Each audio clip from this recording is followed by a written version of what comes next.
नमस्कार श्रोताओं, मैं अभय शंकर गौड़ आज स्टूडियो में आपकी मुलाकात कराने जा रहा हूं। Indian medical association Hardoi chapter जो है, इसके सचिव हैं डॉक्टर संदीप कटियार और इसके उपाध्यक्ष हैं डॉक्टर सी के गुप्ता साहब। डॉक्टर सी के गुप्ता साहब जैसे आप जानते हैं कि ये चाइल्ड स्पेशलिस्ट हैं और डॉक्टर संदीप कटियार रानी कटियारी हॉस्पिटल में एक बहुत बड़े फिजिशियन भी हैं। तो डॉक्टर साहब, आज हम देख रहे हैं हर जगह पूरे देश में अधिकतर लोगों की बीमारी डायबिटीज़ है और इसकी वजह से देश में 8.5% से ज़्यादा जनसंख्या ऐसी है, इसमें 20 साल से लेकर के 50 साल तक के युवा हैं, डायबिटीज़ की बीमारी की वजह से वो प्रताड़ित हैं। और ये डायबिटीज़ की बीमारी ये सिर्फ एक बीमारी ही नहीं है, बल्कि हमारे शरीर के कई अंगों को प्रभावित करती है। विश्व मधुमेह दिवस मनाया जा रहा है और विश्व मधुमेह दिवस पर आज हम बात करते हैं आपसे कि मधुमेह होता क्यों है और इसकी रोकथाम कैसे हो सकती है। तो सबसे पहले बात करते हैं डॉक्टर संदीप कटियार से, इंडियन मेडिकल एसोसिएशन के सचिव हैं। डॉक्टर साहब बताइए, आप फिजिशियन भी हैं, किस तरीके से मरीज आपके पास आते हैं और उनको आप क्या सलाह देते हैं कि उनको रोग हो ही ना ये। धन्यवाद सर। मधुमेह से बचने के लिए मधुमेह दिवस जो हम लोग का है मनाया जा रहा है, तो सबसे पहले बात करते हैं कि डायबिटीज़ हो ही ना, इसके लिए हमें क्या करना चाहिए। तो इसके लिए तो एक 2-3 चीज़ें जो सबसे ज़्यादा महत्वपूर्ण हैं वो हैं, एक तो जीवन शैली, आप समय से उठें, समय से सोएं, अच्छी नींद लें, अच्छा खान पान रखें और उसके अलावा अपनी जो है दिनचर्या में चीज़ों को शामिल करें। जैसे आप अपनी दिनचर्या में सुबह का टहलना है, योगा है ना, फिजिकल एक्टिविटीज़ हैं, साइकिल चलाना है, कुछ खेलना है, बैडमिंटन खेलना है, दौड़ना है। तो एक तो ये हो गया कि आप अपनी जीवन शैली ठीक रखें। खान पान में आप बाहर के जो फास्ट फूड, जंक फूड है, इनको अवॉइड करें। साथ साथ अपने वज़न को भी संतुलित रखें, क्योंकि डायबिटीज़ जो है, मोटापा भी जो है डायबिटीज़ होने का बहुत बड़ा कारण है। और असंयमित आपका रहना, असंयमित आपका जीवन शैली, ये सब चीज़ों से बचाए रखते हैं तो संभावना कम रहती है कि आपको डायबिटीज़ हो। हाँ, कुछ ऐसे फैक्टर होते हैं कि अगर मदर फादर को डायबिटीज़ है तो बच्चों में होने के चांस बहुत ज़्यादा होते हैं, वो तो अलग की वो हो गई। और इसके बाद बात आती है कि हम डायबिटीज़ के बारे में लोगों को जागरूक जो कर रहे हैं, तो अपना तमाम पोस्टर प्रदर्शनी लोगों को बता के, लोगों को समझा के उसका निःशुल्क जो है जांचें कर रहे हैं। हम लोग निःशुल्क उपचार भी करने की पूरी कोशिश कर रहे हैं कि पब्लिक जागरूक हो कि इस इतनी बड़ी बीमारी जो कि बहुत भयानक रूप ले चुकी है। हम लोग देखते हैं कि आपके 15-20 साल पीछे जाएं तो मुश्किल से हम लोगों की ओपीडी में 2 या 3 मरीज डायबिटीज़ के आते थे, लेकिन अब तो हालत ये कि 25 से 30% लोग डायबिटीज़ का मुख्य जो वो है, तो उसमें लोगों की आंखें खराब होना, लोगों के गुर्दे खराब होना, है ना, लोगों का ब्रेन खराब होना और सबसे बड़ी कि मानसिक अवसाद से भी वो गुजरने लगे। तो इन सब चीज़ों को ध्यान में रखते हुए एक मधुमेह दिवस ही नहीं, हम लोग जितने भी दिवस हो रहे हैं, रक्तदान दिवस है ना, हाइपरटेंशन डे है, जितने भी दिवस हैं, आईएमए हरदोई चैप्टर उसको जो है उस पर कोई ना कोई कार्यक्रम अपना आयोजित करता है लोगों को जागरूक करने के लिए। सभी लोग देखें, सभी लोग समझें कि हम लोगों को क्या क्या सावधानी करनी है, कैसे इस बीमारी से बचना है। धन्यवाद।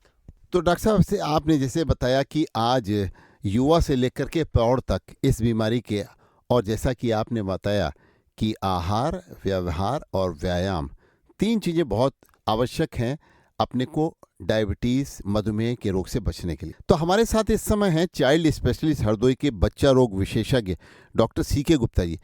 डॉक्टर साहब, आजकल छोटे बच्चों में ही हम देख रहे हैं डायबिटीज़, और उसके बाद में वो बच्चा पैदा हुआ उसके 4 ही साल बाद वो इंसुलिन का इंजेक्शन लगा रहा है। तो आखिर बच्चों को इस रोग से कैसे बचाया जाए और उनके पेरेंट्स को आप क्या सलाह देंगे? क्योंकि देखिए, विशेष ये दिन भी है और विशेष दिन ये है कि चिल्ड्रंस डे है, तो हम इसलिए बच्चों की भी बात करते हैं।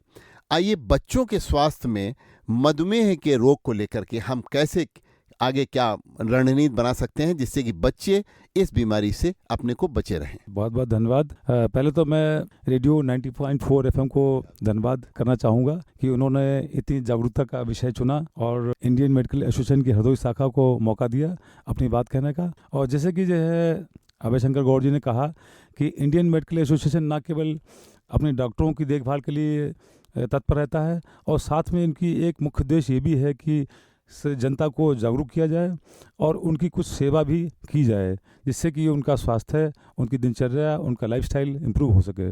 तो एक बार फिर से मैं धन्यवाद देना चाहूँगा रेडियो को कि हमारी बात जन जन तक पहुंच रही है। ये बहुत सुंदर बात है। हमारा यही प्रयास रहता है कि हमारा जो एफर्ट है पब्लिक के लिए वो जन जन तक पहुंचे। तो गौर जी ने ये पूछा कि बच्चों के डायबिटीज़ और बड़ों की डायबिटीज़, तो ये बच्चों की डायबिटीज़ है ये टाइप 1 डायबिटीज़ कहलाती है, और बड़ों में जो होती है वो टाइप 2 डायबिटीज़ होती है, जो 40 साल के बाद अक्सर होती है। तो बच्चों में डायबिटीज़ जो है किसी भी उम्र में हो जाती है, 1 साल से लेकर जो है 12 साल तक, 15 साल तक कभी हो सकती है। तो इसमें दोनों में मुख्य फ़र्क ये है कि जो टाइप 1 डायबिटीज़ है इसमें एकदम से इंसुलिन की कमी हो जाती है। तो इंसुलिन जो जहाँ पेंक्रियाज में पैदा होता है आइलेट ऑफ लैंगरहैंस में, तो वो डैमेज हो जाते हैं किसी वायरल इन्फेक्शन से, ऑटोइम्यून डिसऑर्डर से या जेनेटिक बीमारियों से। तो वो जब डैमेज हो जाते हैं तो इंसुलिन बनना ही बंद हो जाता है, इंसुलिन की पूरे शरीर में कमी हो जाती है। तो ये टाइप 1 डायबिटीज़ बच्चों में पाया जाता है। जो टाइप 2 डायबिटीज़ है जो बड़ों में होता है उसमें मेनली जो है कि इंसुलिन रेजिस्टेंस ज़्यादा देखा गया है कि इंसुलिन बनता तो खूब है लेकिन वो अपना काम जो है उतना अच्छा नहीं कर पाता है। जो उसके रिसेप्टर हैं वो रेजिस्टेंट हो जाते हैं, थोड़ी बहुत कमी भी रहती है लेकिन मेनली रेजिस्टेंस होता है। तो ये फ़र्क है। तो बच्चों में डायबिटीज़ होती है तो टाइप 1 डायबिटीज़ है उसका पहले से पता नहीं लग पाता है कि किसको होने वाली है किसको नहीं होने वाली है, और उसको किसी तरीके से प्रिवेंट भी नहीं किया जा सकता है कि हम अपना लाइफस्टाइल मॉडिफिकेशन करें या कुछ पहले से मेडिकेशन दें, वैक्सीनेशन करें, तो उससे वो नहीं रुक पाती है। हालांकि ये बहुत अच्छी बात है कि बहुत रेयर है। मैं अपने कार्यकाल में देखता हूँ कि जो है 1 साल में 1 या 2 पेशेंट हरदोई में बच्चों के डायबिटीज़ के आते हैं, ये अच्छी बात है। जबकि बड़ों में जो है जैसे कि अभी डॉक्टर संदीप कटियार ने बताया कि विश्व स्वास्थ्य संगठन कहता है कि हिंदुस्तान में जो है 20 से 70 साल की उम्र में लगभग 7.8% लोगों को डायबिटीज़ है। उनका ये भी कहना है कि ये करीब जो है 77 मिलियन मतलब कि 770 लाख मरीज इस समय हिंदुस्तान में हैं डायबिटीज़ के। तो ये एक बहुत बड़े स्तर पर बीमारी फैल चुकी है। इस पर रिसर्च भी चल रही है कि क्यों हिंदुस्तान में ही क्यों ये डायबिटिक कैपिटल बन गया है, और इसकी क्या जो है हम लोग करें कि इसको जो है अपने देश को बचाएं। तो इस पर काफ़ी रिसर्च भी चल रहा है। इसी के साथ हरदोई का रेडियो जागो 90.4 एफएम लगातार इंडियन मेडिकल एसोसिएशन के डॉक्टर्स के साथ जुड़ करके सामाजिक कार्यों में सामाजिक भूमिका निभाने के लिए हमेशा आगे है और तत्पर रहता है।